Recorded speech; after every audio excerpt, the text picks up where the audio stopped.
नमस्कार, स्वागत है आपका एबीपी गंगा में। मैं अवधेश, आप देख रहे हैं हमारा खास कार्यक्रम विश्लेषण। और आज विश्लेषण में बात करेंगे उन तमाम खबरों की जिन्होंने आज बड़े संदेश दिए। आज बात मायावती के उस ट्वीट की भी होगी जो कहने के लिए तो संघ के लिए थी, लेकिन इसके पीछे मायावती का मिशन क्या था, इसे आपको विस्तार से समझाएंगे। साथ ही बात उस चक्रव्यूह की भी होगी जिसमें आजम खान घिरे दिखाई दे रहे हैं। और इसके अलावा आपको ताजपोशी के बाद अखिलेश के उस संदेश के बारे में भी बताएंगे जिनसे 24 की रणनीति से पर्दा हटा दिया है। तो बने रहिए हमारे साथ और देखते रहिए विश्लेषण।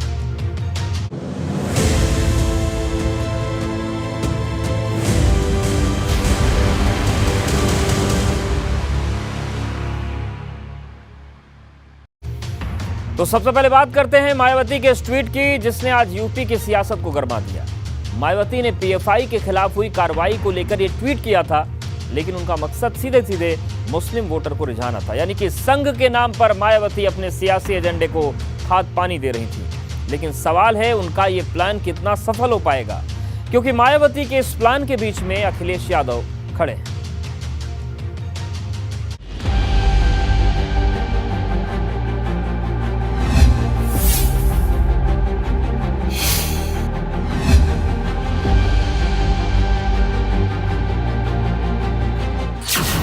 संघ पर निगाहें, सपा पर निशाना।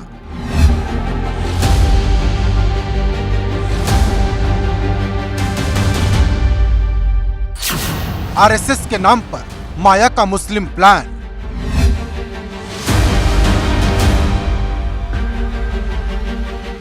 मायावती की तरफ से एक बार फिर ट्वीट हुआ और फिर एक बार मुस्लिम वोट बैंक को लेकर उनकी रणनीति सामने आ गई। दरअसल पीएफआई पर 5 साल की पाबंदी मायावती को राजनीतिक रूप से रास नहीं आई है। मायावती ने पहले ट्वीट में क्या लिखा, सबसे पहले वो देखिए। केंद्र सरकार द्वारा पीएफआई पर देश भर में कई प्रकार से टारगेट करके अब विधानसभा चुनावों से पहले प्रतिबंध लगा दिया है। उसे राजनीतिक स्वार्थ और संघ तुष्टीकरण की नीति मानकर यहाँ लोगों में संतोष कम और बेचैनी ज्यादा है। दरअसल इस ट्वीट के जरिए मायावती कहीं न कहीं माना जा रहा है कि मुस्लिम वोट बैंक को संदेश देना चाहती हैं। हालांकि मायावती के इस ट्वीट पर बीजेपी ने पलटवार किया है और साफ तौर पर बीजेपी के नेता कह रहे हैं कि आरएसएस और पीएफआई की तुलना नहीं की जा सकती, क्योंकि आरएसएस देश को, राष्ट्र को समर्पित है और वो देश के विकास के लिए लगातार काम करता रहता है।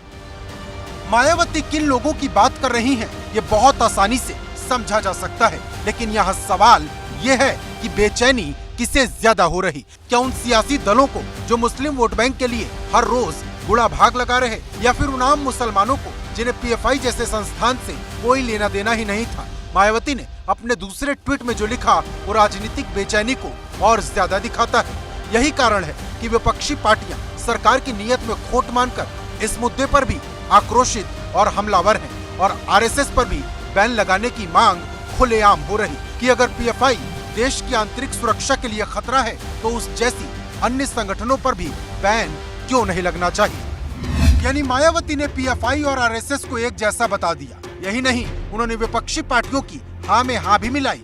लेकिन मुद्दा तो ये है कि क्या मायावती ऐसा इस वजह से कर रही ताकि मुसलमानों का वोट उनकी पार्टी को मिल जाए, और क्या संघ को निशाने पर लेने से मुसलमान वोट देने के लिए तैयार हो जाता है। किसी संस्था की बात की जाए तो इस देश के विकास में आज की तारीख में सबसे ज़्यादा किसी का योगदान है तो आरएसएस का है। तो आरएसएस का पीएफआई से तुलना करना ये बहुत ही दुखद है। एक वर्ग के वोट के लिए सबकी निगाहें लगी हुई हैं। सबको लगता है कि एक मुफ्त वोट जो है हमको इसी से प्राप्त हो जाएगा, इसलिए आज सभी लोग इस बात को करते हैं। भारतीय जनता पार्टी इसमें विश्वास नहीं करती है। मुस्लिम वोट बैंक को लेकर यूपी में सियासी लड़ाई बहुत तगड़ी है। यही वजह है कि मौका कोई भी हो, समाजवादी पार्टी मुस्लिमों के साथ खड़े रहने से पीछे नहीं हटती। पीएफआई की कार्रवाई पर सपा ने संघ का नाम तो नहीं लिया, लेकिन सरकार की नीयत पर सवाल जरूर खड़े कर दिए। जो पीएफआई या इस तरह की कार्रवाइयाँ हैं वो भारतीय जनता पार्टी उनकी गुण दोष के हिसाब से काम न करके इस देश को अपनी राजनीतिक सुविधा से बांटने के लिए, लोगों को मूल मुद्दों से भटकाने के लिए अपना सवाल का जवाब न देना पड़े, इसलिए इस तरह की बातें बार बार बीच में लाती रहती है। अब आप यूपी की उस सियासत को भी समझिए जो 24 के लिए परवान चढ़ रही। दरअसल सपा और बसपा दोनों एक दूसरे की जड़ कमजोर करने में जुटे हैं। बसपा चाहती है कि सपा के पास जो मुस्लिम वोट बैंक इकट्ठा हुआ है उसे तोड़ दिया जाए, और सपा की कोशिश है मायावती का जो छिटका हुआ वोट बैंक है उसे अपने साथ जोड़ लिया जाए। तभी तो अंबेडकर मैदान से अखिलेश ने दलितों का दिल कई बार जीतने की कोशिश की थी। जो शोषित, वंचित, पिछड़े, दलित, जिन्हें आजादी के बाद अधिकार और सम्मान नहीं मिला, वो भी आज समाजवादियों की तरफ देख रहे हैं। ये समाजवादियों की कोशिश होनी चाहिए कि बाबा साहब के सिद्धांत पे चलने वाले लोग और डॉक्टर राम मनोहर लोहिया जी के सिद्धांत पे चलने वाले लोगों को साथ जोड़ करके हम लोग संविधान और लोकतंत्र को बचाने का काम करें। यानी दोनों दलों का खेल बिल्कुल खुला है। जितनी बार अखिलेश दलित वोट पर जोर देंगे उतनी बार मायावती मुस्लिम वोटर को रिझाने की कोशिश करेंगी, और दोनों में जो सफल हो गया 24 में वो आगे खड़ा होगा। Bureau report, ABP Ganga. मुस्लिम वोट बैंक के मोर्चे पर अखिलेश से लड़ना मायावती के लिए बहुत ज्यादा आसान नहीं है, क्योंकि आजकल अखिलेश की रणनीति में मुसलमान ऊपर दिखाई दे रहे हैं। कल अखिलेश यादव ने तीसरी बार अध्यक्ष पद की शपथ ली थी और 24 घंटे के भीतर अखिलेश ने जो पहला फैसला लिया वो जेल में बंद सपा विधायक नाहिद हसन के लिए था। यानी अध्यक्ष अखिलेश ने अपने पहले ही फैसले में दिखा दिया कि उनकी रणनीति क्या है।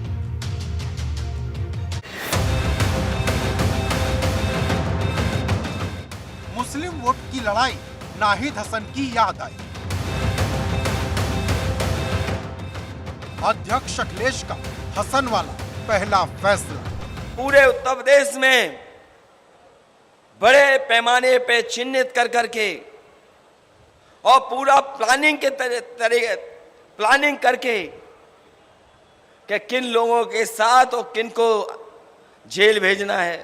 अखिलेश यादव तीसरी बार सपा के राष्ट्रीय अध्यक्ष बने और पहले ही फैसले में उन्होंने बता दिया कि 24 के चुनाव को लेकर उनकी रणनीति क्या रहने वाली है, क्योंकि अखिलेश ने फैसला किया है कि सपा का डेलीगेशन 3 अक्टूबर को चित्रकूट जेल में बंद विधायक नाहिद हसन से मिलने के लिए जाएगा। चिट्ठी में लिखा, अखिलेश यादव के निर्देश पर ही कैराना के विधायक से मिलने के लिए सपा का प्रतिनिधि मंडल जाएगा। अब अखिलेश यादव या तो खुद जेल में मिलने अपने नेताओं से जा रहे हैं या फिर प्रतिनिधि मंडल को भेज रहे हैं। यानी मिशन 2024 को लेकर अखिलेश पूरब से पश्चिम तक साफ संदेश देना चाहते हैं कि वो हर हाल में अपनों के साथ हैं, भले ही विपक्ष कोई भी बात क्यों ना बनाता रहे। इस प्रतिनिधि मंडल में सपा के 3 विधायक रहेंगे, एक पूर्व विधायक और बाकी 2 और नेता जो बुंदेलखंड से ही आते हैं, और नाहिद हसन से मुलाकात के बाद प्रदेश अध्यक्ष में रिपोर्ट देंगे। लेकिन विरोधी सवाल अभी भी पूछेंगे, जब रमाकांत यादव से मिलने के लिए अखिलेश खुद जेल जा सकते हैं तो नाहिद हसन के मामले में सिर्फ डेलीगेशन क्यों? इसी आजमगढ़ में नेता आते हैं और जेल में बंद माननीय रमाकांत यादव जी से मिलकर चले जाते हैं। बगल के जिला जौनपुर में आते हैं और अपनी बिरादरी की तरह ही में जाकर मिलकर चले जाते हैं। फिरोजाबाद जाते हैं, अपनी बिरादरी की तरह ही में चले जाते हैं। तो खाली यादव जी मरते हैं, पंडित जी नहीं मरते। बाबू साहब यादव जी, पटेल जी, राजभर जी, चौहान जी, मुसलमान जी नहीं मरते। नाहिद हसन से पहले अखिलेश यादव आजम खान को लेकर घिरे थे, लेकिन अब अखिलेश अपने ऊपर लगे ऐसे दागों को हटाना चाहते हैं। लेकिन क्या डेलीगेशन भेजने भर से वो दाग मिट जाएंगे जो विरोधी अखिलेश पर चिपकाने की लगातार कोशिश कर रहे? Bureau report, ABP Ganga. और अब बात करते हैं रामपुर पुलिस की, जो एक ऐसा घेरा तैयार कर रही है जिसका एक सिरा आजम खान से जुड़ता है। सुबह आजम खान को राहत मिली, लेकिन शाम होते होते एक नई आफत खड़ी हो गई। तिजोरी चोरी के मामले में रामपुर पुलिस ने आजम के रिजॉर्ट में छापा मारा।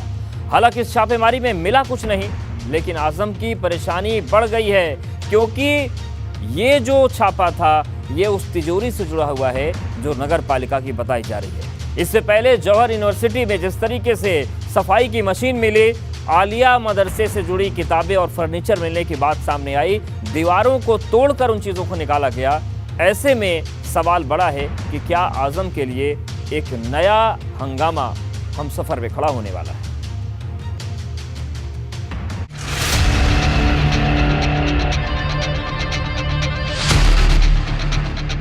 आजम की कानूनी लड़ाई कहीं जीत कहीं हार की खाई। सुप्रीम कोर्ट का सुनवाई से इनकार, पुलिस का फिर छापामार अवतार। सुप्रीम कोर्ट ने जौहर यूनिवर्सिटी पर छापेमारी के मामले में सुनवाई से इनकार किया तो कुछ ही घंटे में रामपुर की पुलिस दोबारा एक्शन में आ गई। इस बार पुलिस यूनिवर्सिटी नहीं बल्कि आजम खान के रामपुर वाले हमसफर रिजॉर्ट में पहुंच गई। कई थानों की फोर्स थी, सीओ थे, एसडीएम थे और काफी देर तक छानबीन चलती रही। लगातार यहाँ पर जो है कमरों में और जगह जगह जाकर सर्च किया जा रहा है। सर्च ऑपरेशन जारी है क्योंकि बीते दिनों आज़म खान की यूनिवर्सिटी में नगर पालिका की मशीन, फिर मदरसा आलिया की किताबें और फिर उसके बाद वहाँ का फर्नीचर बरामद हुआ था, जिसके बाद अब पुलिस ने आज़म खान के प्राइवेट संपत्ति यानी कि व्यक्तिगत संपत्ति हमसफर रिसोर्ट पर छापा मारा है। पुलिस ये मानकर चल रही थी कि जैसे जौहर यूनिवर्सिटी से जमीन में गड़ी हुई सफाई मशीन मिली, दीवारों के पीछे से कथित रूप से चोरी के फर्नीचर और किताब मिली, वैसे ही रिजॉर्ट से भी बहुत कुछ निकलेगा, लेकिन ऐसा हो नहीं पाया।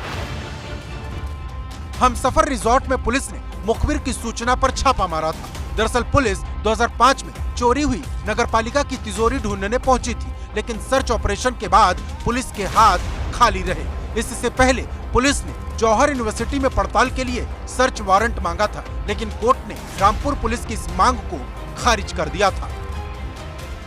यानी आजम खान रामपुर पुलिस के चक्रव्यूह में बुरी तरह उलझ गए हैं और यह एक्शन तब तेज हुआ जब सुप्रीम कोर्ट से झटका लगा। दरअसल सुप्रीम कोर्ट ने आजम की याचिका पर सुनवाई से इनकार कर दिया है। आजम ने जौहर यूनिवर्सिटी पर कार्रवाई के खिलाफ याचिका दाखिल की थी, लेकिन सुप्रीम कोर्ट ने आजम से हाईकोर्ट जाने के लिए कह दी। कपिल सिब्बल ने आजम पर दर्ज हुए 3 नए मुकदमों को भी एससी में रखा था, लेकिन सुप्रीम कोर्ट ने सुनवाई से इनकार किया तो आजम को झटका लग गया। जब से आजम खान जेल से बाहर निकले हैं तब से उन पर 3 नए मुकदमे दर्ज हो चुके और अभी तो सिर्फ सफाई मशीन के मामले में गिरफ्तारी पर रोक लगी है, लेकिन 2 मामले बाकी हैं और रामपुर पुलिस का एक्शन देखकर लगता नहीं कि आजम खान इतनी जल्दी चैन की सांस ले पाएंगे। रामपुर पुलिस के चक्रव्यूह में फंसे आजम खान को कहीं से आफत की खबर मिल रही तो कहीं से राहत की खबर। आजम के लिए अच्छी खबर यह है कि उनकी गिरफ्तारी पर रोक लग गई है। दरअसल इलाहाबाद हाईकोर्ट ने आजम की गिरफ्तारी पर रोक लगाई है। जौहर यूनिवर्सिटी में खुदाई के दौरान मशीन मिलने के मामले में राहत मिली है। आजम के खिलाफ रामपुर के अजीम नगर थाने में नया मुकदमा दर्ज हुआ था। इसी को लेकर आजम ने गिरफ्तारी पर रोक और एफआईआर रद्द करने की अर्जी दी थी। इस पर हाईकोर्ट ने राज्य सरकार को नोटिस जारी कर जवाब मांगा है। सारी की सारी एप्लीकेशन खारिज की गई है। चार्जशीट जो दाखिल हुई थी वो चार्जशीट अफॉर्म हुई है। परिणाम स्वरूप अब इन जितने भी लोगों के खिलाफ चार्जशीट दाखिल हुई है, they have to face prosecution now. Azam को लेकर एक तरफ कानूनी लड़ाई चल रही तो दूसरी तरफ सियासी जंग भी तेज है। सपा के अधिवेशन में अखिलेश ने आजम के दर्द को उठाया था तो डिप्टी सीएम केशव प्रसाद मौर्य ने कह दिया अखिलेश अपराधियों के सरगना है। उत्तर प्रदेश के अंदर कोई भी अपराधी होगा, कोई भी माफिया होगा, हमारी सरकार में अपराधियों के खिलाफ कार्रवाई होती है, उनकी पूजा नहीं होती है। नंबर 1। और श्री अखिलेश यादव जी चूँकि अपराधियों के सरगना है, माफियाओं के सरगना है, दंगाइयों के सरगना है, तो उनके द्वारा इस प्रकार के बयान आना कोई मुझे आश्चर्यजनक नहीं लगता। वो रोज इस प्रकार के बयान देते हैं। ये सियासत है। यहाँ किसी को जौहर यूनिवर्सिटी में हुई कार्रवाई आजम पर अत्याचार नजर आती है तो कोई आजम का बचाव करने वालों को अपराधियों का सरगना बता देता है, क्योंकि इसी के आधार पर सबका वोट तय होता है। Bureau report, ABP Ganga. और अब बात करते हैं नोएडा के उस ओमेक्स सोसाइटी की जो एक बार फिर चर्चा में रही। दिन भर ओमेक्स सोसाइटी के बाहर और अंदर हंगामा हुआ। दरअसल प्राधिकरण बुलडोजर लेकर अवैध निर्माण तोड़ने पहुंचा था, लेकिन लोगों ने इस कार्रवाई को रोकने की कोशिश की। ये वही लोग थे जो श्रीकांत त्यागी के अवैध निर्माण के तोड़े जाने पर ताली बजा रहे थे, लेकिन जब बात अपने पर आई तो कार्रवाई को गलत बताने लगे। वहीं दूसरी तरफ एक सवाल प्राधिकरण को लेकर भी है, क्या प्राधिकरण मामले को मैनेज करने में लगा है? क्योंकि जिस तरह से अवैध निर्माण को ओमेक्स सोसाइटी में गिराया गया, वैसे अवैध निर्माण ग्रेटर नोएडा और नोएडा की लगभग हर सोसाइटी में आपको दिख जाए।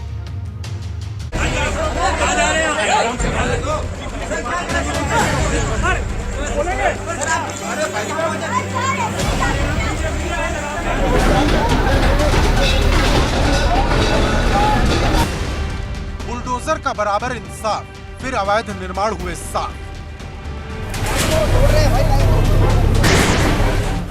त्यागी वर्सेस सोसाइटी की लड़ाई, हो गई बुलडोजर की चढ़ाई।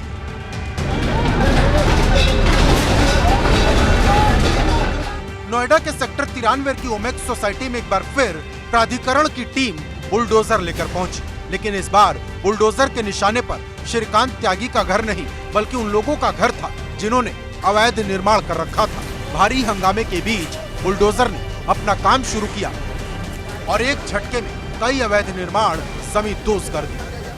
जो प्राधिकरण की टीम थी उसने यहाँ पर तकरीबन जो पहले 90 ऐसे फ्लैट्स थे जिन पर अतिक्रमण था, लेकिन होते होते 132 जो फ्लैट्स पर जो यहाँ पर अतिक्रमण किया हुआ था उसकी जो लिस्ट जारी की। एक अब हाल फिलहाल में 132 फ्लैटों की जो अतिक्रमण है उसको तोड़ा जाएगा। दरअसल विवाद एक बार फिर से पेड़ को लेकर खड़ा हुआ था, क्योंकि कुछ दिन पहले श्रीकांत त्यागी की पत्नी ने कॉमन एरिया में पेड़ लगाने शुरू कर दिए, जिसके विरोध में सोसाइटी के लोग खड़े हो गए और इसी बीच अनु त्यागी के समर्थन में त्यागी समाज के लोग सोसाइटी के बाहर धरने पर बैठ गए। मांग ये हुई कि कॉमन एरिया में पेड़ हटाने से पहले सोसाइटी में बना अवैध निर्माण हटाना होगा।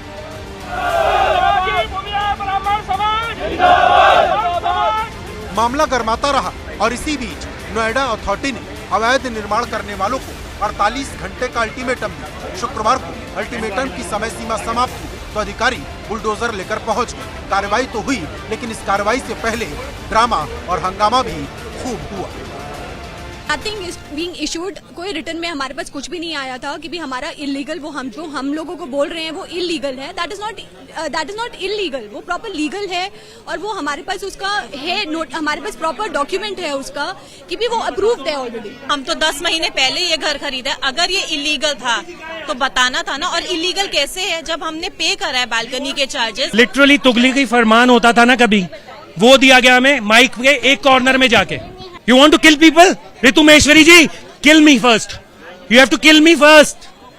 क्योंकि मैं सच बोलता हूँ और सच जब होता है ना तो बहुत कड़वा होता है। इतने बरसों की कमाई है, एक घर लिया है अपना, उसमें हम रहे भी ना शांति से। अभी ये 2 दिन के अंदर अचानक से क्या हो गया? हमारी डोर पर कोई नहीं आया, हमें नहीं पता, ना हमसे किसी तरीके की इन्फॉर्मेशन ली गई कि आपने भाई कितना एरिया खरीदा था, आपके पास पेपर है कि नहीं, आपके पास एनओसी है कि नहीं। लोग बुलडोजर को रोकते रहे, लेकिन बुलडोजर ने अपना काम खत्म कर दिया। जो बुलडोजर श्रीकांत त्यागी के घर पर चला था, वही बुलडोजर बाकी अवैध निर्माण भी गिरा गया। सवाल ये भी उठ रहा कि कहीं ये सब पूरी प्लानिंग के तहत तो नहीं हुआ, क्योंकि पहले अनु त्यागी ने उसी विवादित जगह पर पेड़ लगाने की कोशिश की, फिर त्यागी समाज धरने पर बैठा और उसके बाद बाकी के अवैध निर्माण को गिराने की मांग तेज होने लगी। नोएडा से रविंद्र जयंत के साथ अविनाश तिवारी, एबीपी गंगा। और अब बात करते हैं इलाहाबाद यूनिवर्सिटी की, जहां फीस पर अनशन वाला फसाद बढ़ता जा रहा है।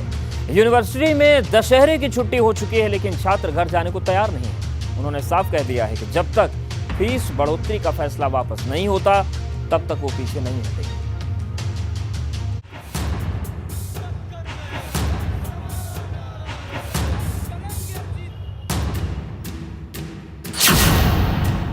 यूनिवर्सिटी का आंदोलन काल सियासत बनी छात्रों की ढाल।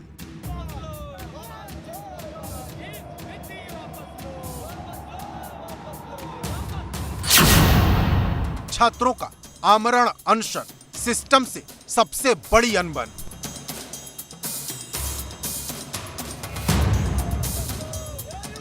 इलाहाबाद सेंट्रल यूनिवर्सिटी की फीस में 4 गुना बढ़ोतरी के विरोध में छात्रों का आंदोलन लगातार जारी है। 25 दिन बीत चुके और अब दशहरे की छुट्टी के बावजूद बड़ी संख्या में छात्र यूनियन हॉल के बाहर अनशन पर बैठे हैं। संदेश साफ है, जब तक फीस बढ़ोतरी का फैसला वापस नहीं होता तब तक जंग जारी रहेगी।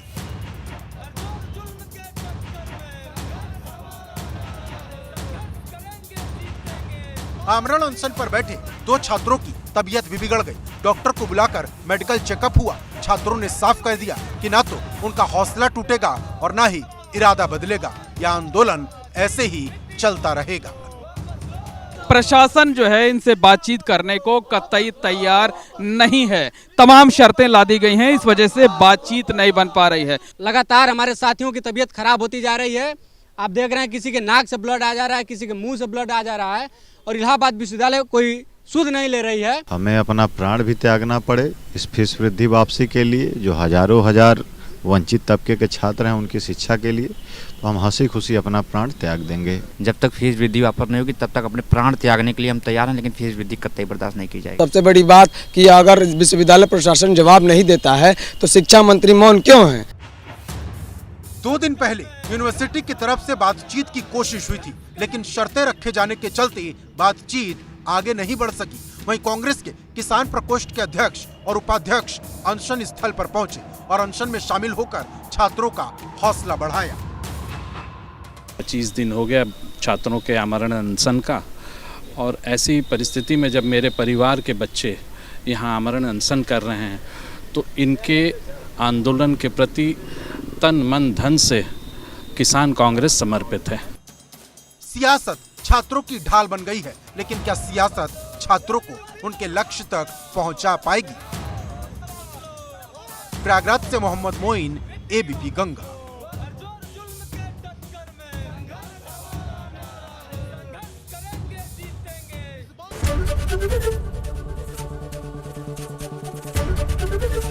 एबीपी गंगा, खबर आपकी, जुबान आपकी।